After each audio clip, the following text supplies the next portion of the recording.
Om Shanti. Good morning. 8 नवंबर 2023 की मुरली। मीठे बाबा हम बच्चों से कह रहे हैं, मीठे बच्चे, देह सहित यह सब कुछ खत्म होने वाला है, इसलिए तुम्हें पुरानी दुनिया के समाचार सुनने की दरकार नहीं। तुम बाप और वर्षे को याद करो। प्रश्न है, श्रीमत के लिए गायन कौन सा है?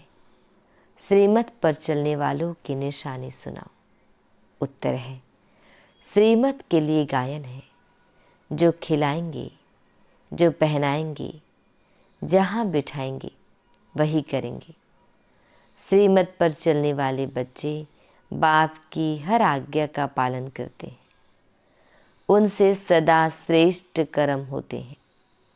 वे कभी श्रीमत में अपनी मनमत मिक्स नहीं करते, उनमें राइट और रॉन्ग की समझ होती है।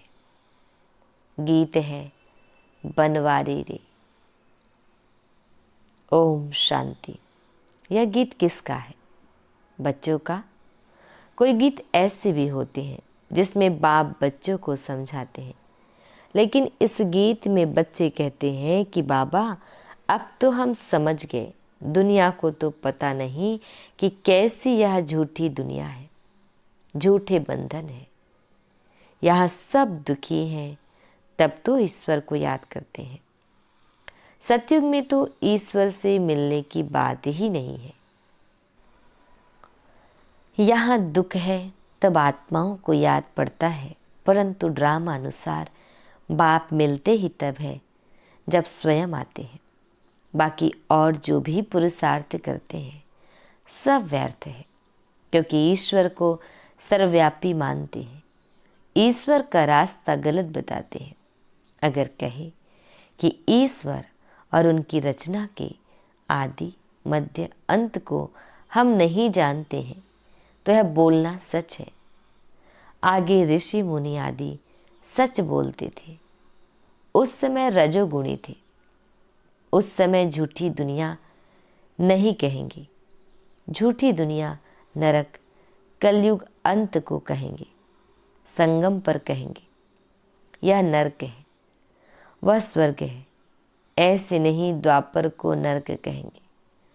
उस समय फिर भी रजो प्रधान बुद्धि है, अभी है तमो प्रधान, तो हेल और हेविन संगम पर लिखेंगे। आज हिल है, कल हेविन होगा। यह भी बाप आकर समझाते हैं। दुनिया नहीं जानती कि इस समय कलयुग का अंत है। सब अपना अपना हिसाब किताब चुकतू कर अंत में सतो प्रधान बनते हैं। फिर सतो रजो तमो में आना ही है। जिनका 1-2 जन्म का पार्ट है वह भी सतो रजो तमो में आते हैं। उन्हों का पार्ट ही थोड़ा है। इसमें बड़ी समझ चाहिए। दुनिया में तो अनेक मत वाले मनुष्य हैं, सबकी एक मत तो नहीं होती। हर एक का अपना अपना धर्म है, मत अपनी अपनी है। बाप का ऑक्यूपेशन अलग है, हर एक आत्मा का अलग है, धर्म भी अलग है, तो उनके लिए समझाने भी अलग चाहिए। नाम रूप देश काल सबका अलग है। देखने में आता है या फलाने का धर्म है। हिंदू धर्म में तो सब कहते हैं, परंतु उनमें भी सब भिन्न भिन्न है। कोई आर्य समाजी, कोई सन्यासी, कोई ब्रह्म समाजी। सन्यासी आदि जो भी है सबको हिंदू धर्म में मानते हैं। हम लिखे कि हम ब्राह्मण धर्म के हैं अथवा देवता धर्म के हैं, तो भी वे हिंदू में लगा देते हैं, क्योंकि और कोई सेक्शन तो उन्हों के पास है ही नहीं। तो हर एक का फॉर्म अलग अलग होने से मालूम पड़ जाएगा। और कोई धर्म वाला होगा तो इन बातों को मानेगा नहीं, फिर उनको इकट्ठा समझाना मुश्किल है। वे तो समझेंगे कि यह तो अपने धर्म की महिमा करते हैं, इनमें द्वैत है। समझाने वाले बच्चे भी नंबरवार हैं। सब एक समान तो है नहीं, इसलिए महारथियों को बुलाते हैं। बाबा ने समझाया है, मुझे याद करो, मेरी श्रीमत पर चलो। इसमें प्रेरणा आदि की कोई बात नहीं। अगर प्रेरणा से काम हो तो फिर बाप के आने की दरकार ही नहीं। शिव बाबा तो यहाँ है, तो उनको प्रेरणा की क्या दरकार है। या तो बाप की मत पर चलना होता है, प्रेरणा की बात नहीं। कोई कोई संदेश या संदेश ले आती है, उसमें भी बहुत मिक्स हो जाता है। संदेशी तो सब एक जैसी है नहीं, माया का बहुत इंटरफियर होता है। दूसरी संदेशी से वेरीफाई कराना होता है। कई तो कह देते हैं हमारे में बाबा आते हैं, मम्मा आती है, फिर अपना अलग सेंटर खोल बैठते हैं। माया की प्रवेशता हो जाती है। यह बड़ी समझने की बात है। बच्चों को बहुत सेंसिबल बनना चाहिए। जो सर्विसेबल बच्चे हैं वही इन बातों को समझ सकते हैं। जो श्रीमत पर नहीं चलते वह इन बातों को नहीं समझेंगे। श्रीमत के लिए गायन है कि आप जो खिलाएंगे, जो पहनाएंगे, जहाँ बिठाएंगे वह करेंगे। ऐसे कोई तो बाप की मत पर चलते हैं, कोई फिर दूसरों की मत के प्रभाव में आ जाते हैं। कोई वस्तु नहीं मिली, कोई बात पसंद नहीं आई तो झट बिगड़ पड़ते हैं। सब थोड़ी ही एक जैसे सपूत बच्चे हो सकते हैं। दुनिया में तो ढेर की ढेर मत वाले हैं। अजामिल जैसी पाप आत्माएं, गणिकाएं बहुत हैं। यह भी समझाना पड़ता है कि ईश्वर सर्वव्यापी कहना रॉन्ग है। सर्वव्यापी तो 5 विकार है। इसलिए बाप कहते हैं यह आसुरी दुनिया है। सतयुग में 5 विकार होते नहीं। कहते हैं शास्त्रों में यह बात ऐसे है, परंतु शास्त्र तो सब मनुष्यों ने बनाए हैं। तो मनुष्य ऊंच हुए या शास्त्र? जरूर सुनाने वाले ऊंच ठहरे ना। लिखने वाले तो है मनुष्य। व्यास ने लिखा वह भी मनुष्य था ना। यह तो निराकार बाप बैठ समझाते हैं। धर्म स्थापकों ने जो आकर के सुनाया उसका फिर बाद में शास्त्र बनता है। जैसे गुरु नानक ने सुनाया, बाद में ग्रंथ बनता है। तो जिसने सुनाया उसका नाम हो गया। गुरु नानक ने भी उनकी महिमा गाई है। सबका बाप वह एक है। बाप कहते हैं जाकर धर्म स्थापन करो। या बेहद का बाप कहते हैं मुझे तो कोई भेजने वाला नहीं। शिव बाबा खुद बैठ समझाते हैं वह मैसेज ले आने वाले, मुझे कोई भेजने वाला नहीं। मुझे मैसेंजर व पैगंबर नहीं कहेंगे। मैं तो आता हूँ बच्चों को सुख शांति देने। मुझे कोई ने कहा नहीं, मैं तो खुद मालिक हूँ। मालिक को भी मानने वाले होते हैं, परंतु उनसे पूछना चाहिए कि तुमने मालिक का अर्थ समझा है? वह मालिक है, हम उनके बच्चे हैं, तो जरूर वर्षा मिलना चाहिए। बच्चे कहते हैं हमारा बाबा, तो बाप के धन के तुम मालिक हो। मेरा बाबा, बच्चे ही कहेंगे मेरा बाबा, तो फिर बाबा का धन भी मेरा। अभी हम क्या कहते हैं? हमारा शिव बाबा। बाप भी कहेंगे या हमारे बच्चे हैं। बाप से बच्चों को वर्षा मिलता है। बाप के पास प्रॉपर्टी होती है। बेहद का बाप है ही स्वर्ग का रचयिता। भारतवासियों को भी प्रॉपर्टी किससे मिलती है?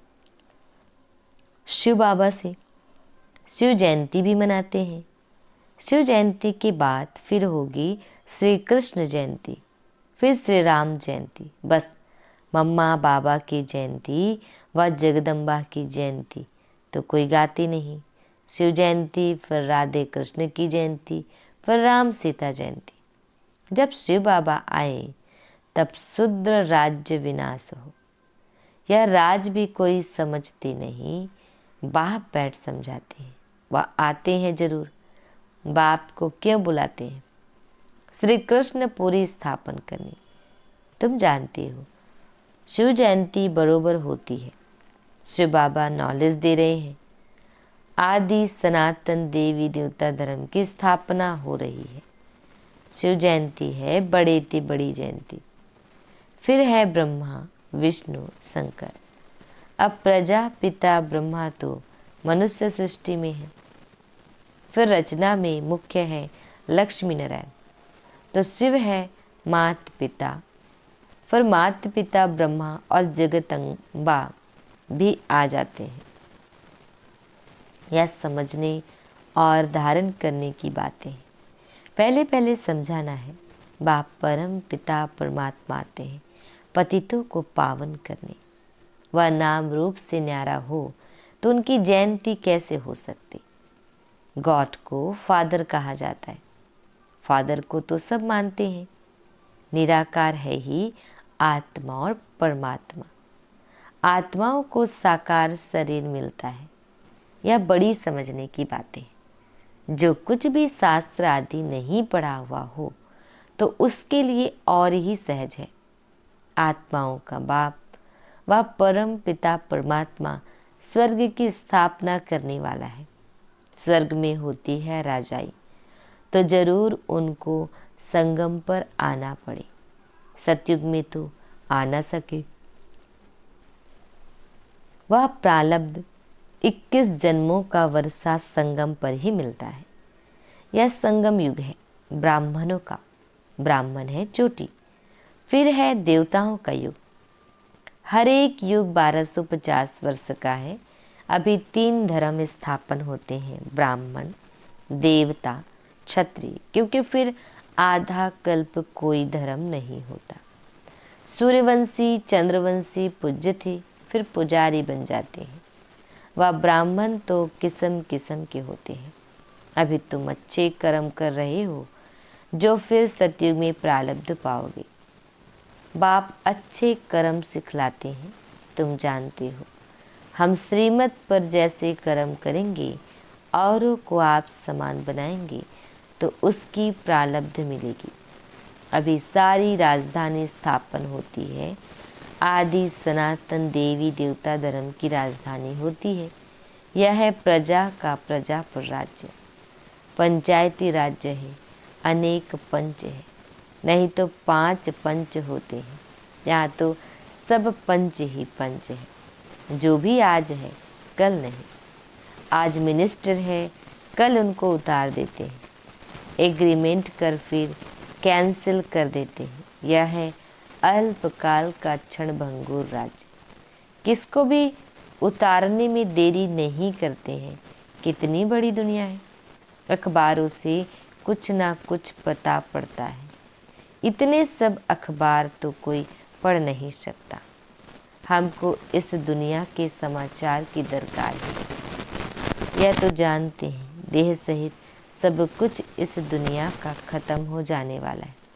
बाबा कहते हैं सिर्फ मुझे याद करो तो तुम मेरे पास आ जाएंगी। मरने के बाद सारा साक्षात्कार होगा। शरीर छोड़कर फिर आत्मा भटकती भी है। उस समय भी हिसाब किताब भोग सकते हैं। साक्षात्कार सब होता है। अंदर ही साक्षात्कार करते हैं। भोगना भोगते हैं।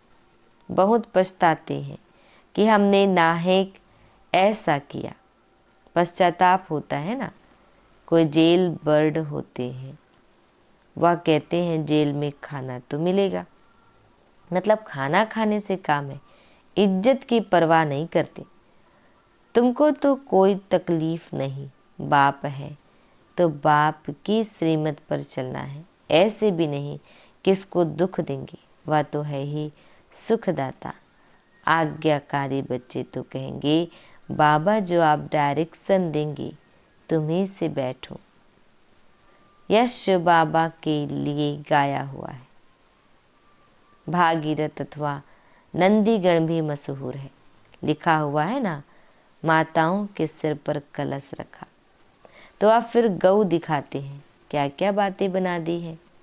इस दुनिया में कोई एवर हेल्दी हो नहीं सकता। अनेक प्रकार के रोग हैं, वहाँ कोई रोग नहीं है, ना कभी अकाली मृत्यु होती है, समय पर साक्षात्कार होता है। बूढ़ों को तो खुशी होती है, बूढ़े जब होते हैं तो खुशी से शरीर छोड़ते हैं। साक्षात्कार होता है कि हम जाकर बच्चा बनूंगा। अभी तुम जवानों को भी इतनी खुशी है कि हम शरीर छोड़ जाकर प्रिंस बनेंगे। बच्चे हो व जवान हो, मरना तो सबको है ना। तो सबको यह नशा रहना चाहिए कि हम जाकर प्रिंस बनेंगे। जरूर जब सर्विस करो तब तो बनो। खुशी होनी चाहिए अभी हम पुराना शरीर छोड़ बाबा के पास जाएंगे। बाबा फिर हमको स्वर्ग में भेज देंगे। सर्विस करनी चाहिए। बच्चों ने गीत सुना, बंसी वाला श्री कृष्ण तो है नहीं। मुरली तो बहुतों के पास होती है, बहुत अच्छी अच्छी बजाते हैं, इसमें मुरली की बात नहीं। तुम तो कहते हो श्रीमत एक बाप ही देते हैं। जब तक कोई बच्चा नहीं बनता तब तक यह बातें समझ भी नहीं सकता, और उसमें फिर श्रीमत पर चलने की बात है। अपनी मत पर चलने से थोड़े ही ऊंच पद पा सकेंगे। बाप को जो जानते हैं वह बाप का परिचय औरों को भी देंगे।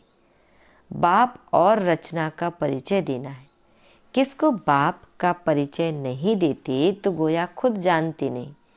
अपने को नशा चढ़ा हुआ है तो औरों को भी चढ़ाना है। अच्छा, मीठे मीठे सिकिल दे बच्चों प्रति माता पिता बाप दादा का याद प्यार और गुड मॉर्निंग। रूहानी बाप की रूहानी बच्चों को नमस्ते। हम रूहानी बच्चों की रूहानी बाप दादाजी को याद प्यार गुड मॉर्निंग और नमस्ते नमस्ते नमस्ते।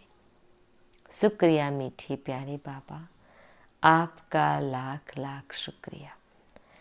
आज हम बच्चों को धारण करना है। फर्स्ट पॉइंट है, श्रीमत पर सदा श्रेष्ठ कर्म करने हैं, दूसरों की मत के प्रभाव में नहीं आना है।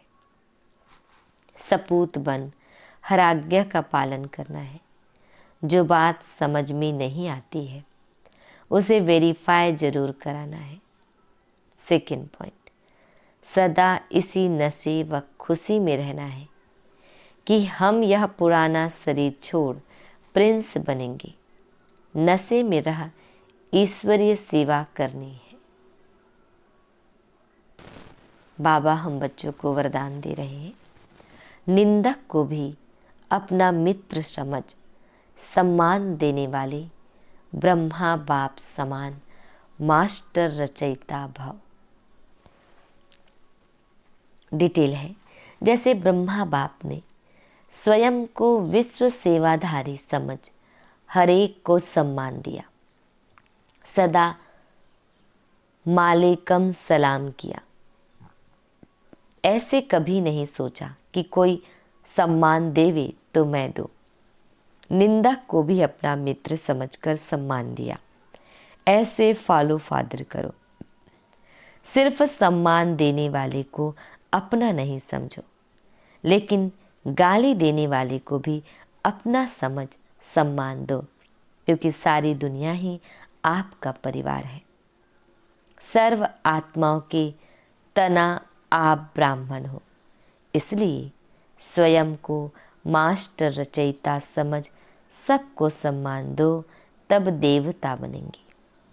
स्लोगन, माया को सदा के लिए विदाई देने वाले ही बाप की बधाइयों के पात्र बनते हैं। ओम शांति।